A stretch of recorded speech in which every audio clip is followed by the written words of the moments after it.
الحمد لله رب العالمين والعاقبة للمتقين ولا عدوان إلا على الظالمين وصلى الله وسلم على نبينا محمد وعلى آله وصحبه وسلم أجمعين وبعد.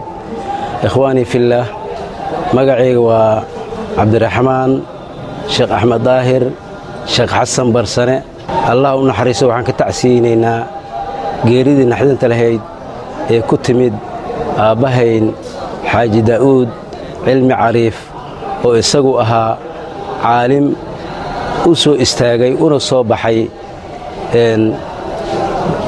kor u yeelista diinta islaamka oo isagu aad iyo aad u ahaa nin muxib ah oo u taagan saacad kasta iyo mar walba u taagan weynaynta diinta islaamka. sheekhu wuxuu ahaa nin aad iyo aad ugu dadaala diinta. waxaad u jeediin oo gadaashayda ka muuqda waa looxdii qur'aanka kariimka lagu baranayay. meel walba sida ayuu u weyneeyey. haddii ay tahay dhallinyarada yararka ah, carruurta iyo dhallinyarada 20 jirrada ah ayuu aad iyo aad u soo aruurinayey. iyo dariiqooyinka suufiyada aabbahood ayuu ahaa nin habeen iyo maalin u soo jeeda ayuu ahaa fidinta diinta islaamka. aynu ku weyn tahay aruurinta dadka ducafada ah ee islaamka ah ee iyagu aad iyo aad u liito. ninkii aad u aruurin jiray ayuu ahaa. in sha allah biidnillaahi alkariim ilaahay waxaan ugu baryaynaa jannatulfirdows alaclaa inuu geeyo. saakay waxaa ka jabay fidinta diinta islaamka ragga u istaagay ninkii ugu faqiihsanaa ayaa saaka baxay. tiir aad iyo aad u weyn ayaa saaka ka jabay islaamka, khaasatan soomaaliya.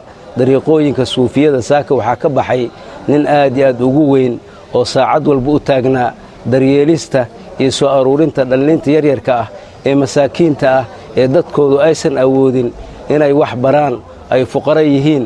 inuu wax baro uu baro qur'aanka kariimka. marka ugu horraysa wuxuu ka bilaabi jiray inuu baro qur'aanka kariimka, kadibna kitaabada cilmiga inuu baro oo laga bilaabo safiinatu salaah ilaa iyo ay ka bartaan fiqigoo dhan ay ka bartaan ayuu ku dadaali jiray. nin aabboo aruuriya ayuu ahaa. saaki aad iyo aad ayaan u tiiraayaysannahay. lama soo koobi karo berigaadaan dareenkayna xanuunka ka muuqda wax la soo koobi kara maaha. aabba xaaji daa'uud jannatulfirdows alaclaa allaha geeyo. jannatulfirdows alaclaa allaha geeyo. wuxuu ahaa nin fuqarada aruuriyo, nin aad iyo aad ay isugu mid yihiin ummadda islaamka ah meel kastoo ay joogto.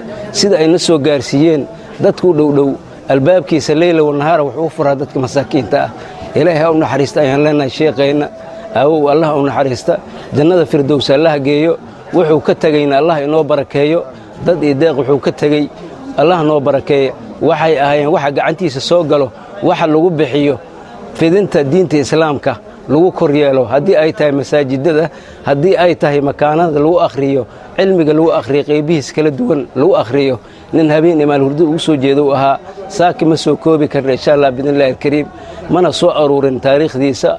rag iga firfircoon ayaa bixin doona insha allah biidnillahi alkariim. laakiin waxaan caddaynayaa saakay in tiir ka jabay diinta islaamka dadkeeda u taagnaa ee fidinayay, khaasatan soomaaliya dadka joogay, inuu saaki tiir lixaadle ka jabay ayaan caddaynaynaa. waxaan leenahay jannatulfirdows allaha geeya. innaa lilaahi wa innaa ilayhi raajicuun. innaa lilaahi wa innaa ilayhi raajicuun. innaa lilaahi wa innaa ilayhi raajicuun. sheekayna qabriga allaha u waasiciyo, marti la jecel yahay allaha ka dhigo.